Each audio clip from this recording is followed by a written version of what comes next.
Welcome back to Cityline. With me, I have a very familiar face and a very new face that you will love once we get talking. This segment is about our Tacoma sister cities, and we are so proud of our sister cities. So please join me in welcoming Claire Petrich. She is the chair of the Sister Cities of Tacoma. Claire, welcome back. Thank you so much, Amanda. It is great to be here and always great to talk about sister cities and the wonderful ways we reach out into the world. Absolutely, absolutely it is. And you brought with you somebody who, for the past 5 minutes, I have just been delighted to talk to. We're talking about Helen Milas. Helen, you are the chair of the Youth and Education Committee for our Tacoma Sister Cities. And this is your first time on Cityline. Welcome, my dear. Thank you so much. Thank you for having me. Well, this is going to be the first of many because, you know, as soon as Claire pops off and goes traveling, I'm going to grab Helen. There we go. So, Claire, we have a lot of people who, for the past 2.5, 3 years, because of our pandemic, have not been out, rightfully so.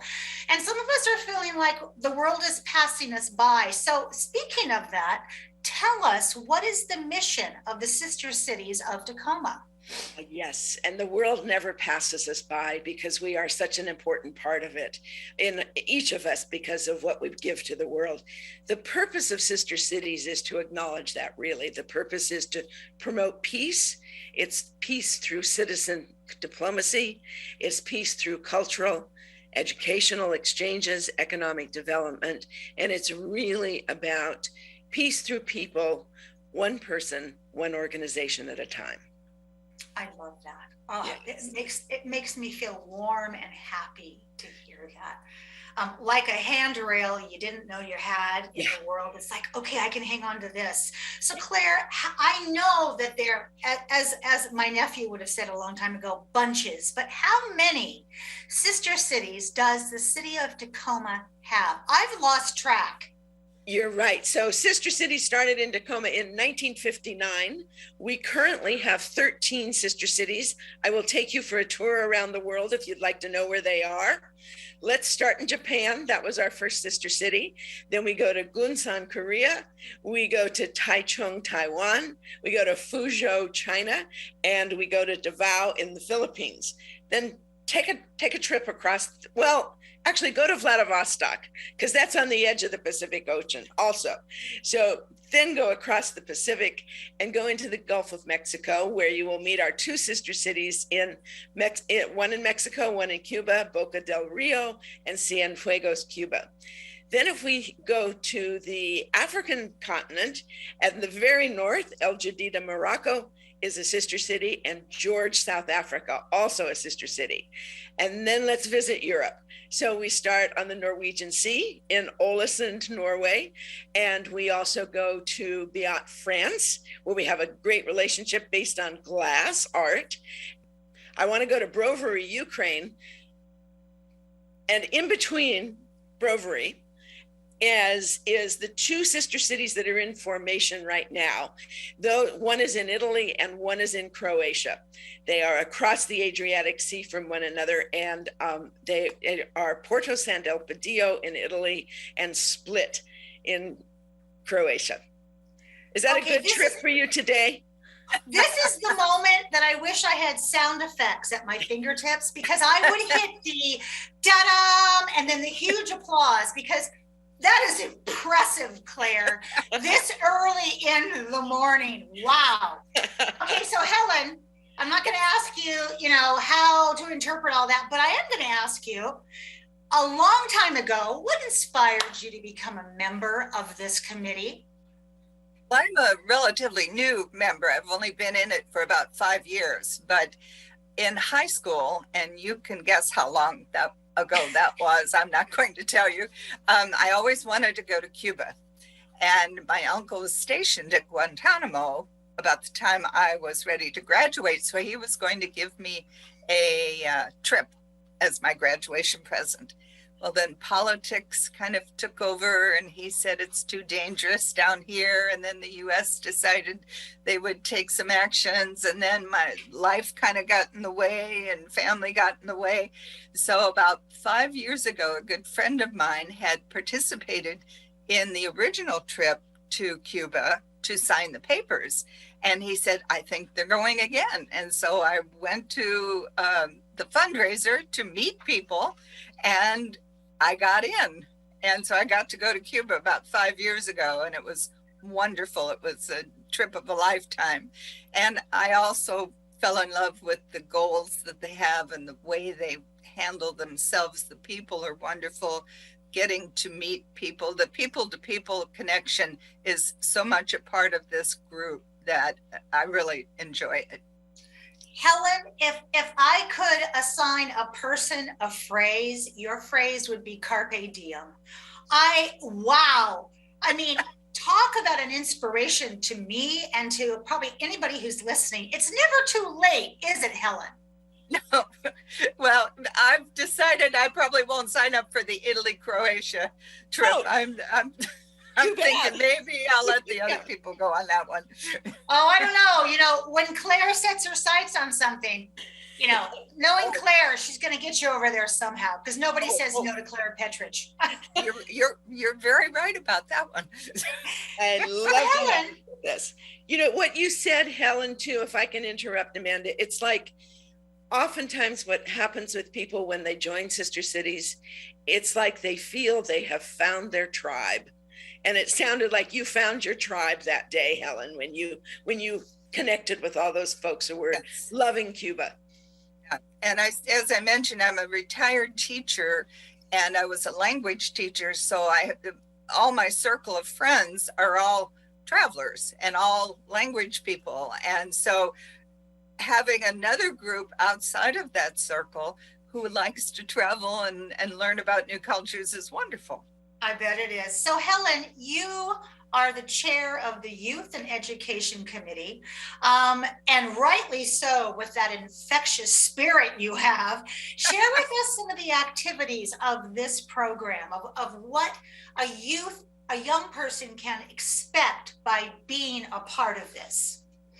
Well, the title Youth and Education has to do with the activities that we take part in. Anyone can be part of it. You don't have to be young or be in education of any kind. But right now we have some, we call them virtual pen pal programs at the secondary level. In Tacoma, we have Mason Middle School is virtual pen pals with Biot France, the French class in Mason and the English class in France, as well as a Spanish class at Meeker with Boca del Rio, and 2 Chinese classes, one at Foss and one at Bellarmine, are in the virtual pen pal program. We're trying to expand that. We would like to add the Japanese classes as well as Korean classes so that we have virtual pen pal programs with all of the languages that are spoken in our sister cities. We also are looking at developing an after-school program, and this is just in the very planning stages, so I can't give you any details, but we're trying to strengthen our relationship with Tacoma Public Schools, become a resource for them, because people on our committees have amazing talents. We have people that speak the languages who were born in these countries, and they can offer a lot to our young people. So we'd like to really expand that relationship.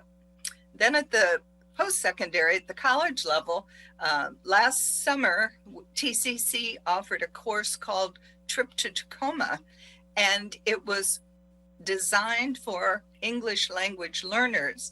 9 of our students in Boca del Rio, Mexico, enrolled, and they were able to participate and graduate and get some credit. So that was pretty exciting. I love that, Claire. I hate to interrupt you, Helen, but I have to. I want more of you, an hour of you. But I have just 3 minutes left. So oh, I'm sorry. Okay. No, it's okay. You've given us some good teasers for people who are listening, who want to have that inspired by my uncle experience that you had. Claire, I want to skip to your book club, because what Helen is talking about are opportunities for our little mental travelers, for our younger people. But for those of us who maybe are older than that, we get to travel through your book club. Tell us about that. It's a great global book club. We read the works of authors from each of our sister countries. We have been around the world one time. We are halfway around the world again. We just finished an amazing set of short stories from an author, a Russian author, and we're currently reading a book from China. I encourage anybody who would like to be part of it to go to our website and send in a message that you'd like to join. We meet at King's when it's possible to meet at King's, but for the past year and a half, we've been meeting virtually. Looking forward to going back to King's, because that's where we share the foods of each culture. So we eat and read at the same time. Of course. I mean, if you're talking to me, I eat while I'm doing everything. So just add on to it. Claire, how has the pandemic affected this program? I mean, obviously you just gave us an example of a book club that now meets virtually, but when we talk about in the bigger sense of travel, and especially now with Omicron, where are we in this? Well, our travel has all been virtual, and we've done a number of exchanges and conversations with our sister cities, which has been terrific. What it meant was, during the last year and a half, we've really focused on doing things in Tacoma. So we have an exhibition that we put together, and it's now at the Tacoma Historical Society, and we'll be there till March. We also have been making improvements to what we call the Peace Plaza, where the big globe and the flag and the Peace Pole are in Thea's Park. This year we installed a brand new 12-foot Peace Pole, and had a wonderful experience there on Peace Day, United Nations Peace Day on September 21st. So that's an annual program, like the film festival, which will be in the fall, but it's an annual program that we now have to celebrate peace in our community as well as in the world. We have two sister cities, one in Ukraine, one in Russia. So it's an interesting thing that we bypass political tensions. Yes. We're aware of them, but we also create friendships and peace among those of us. You model world citizen behavior, and that's what we wish more people would catch on to. Last minute here, Helen, I'm going to give it back to you.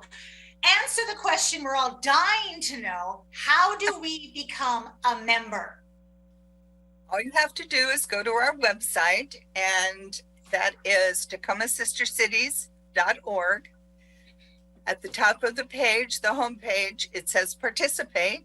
You scroll down to become a member, and then follow the instructions there. There are several different membership levels that you can choose. And if you would like to scroll around on our website and look around on it, you can see that we right now are in the middle of a young artists and authors showcase where they can enter on our website.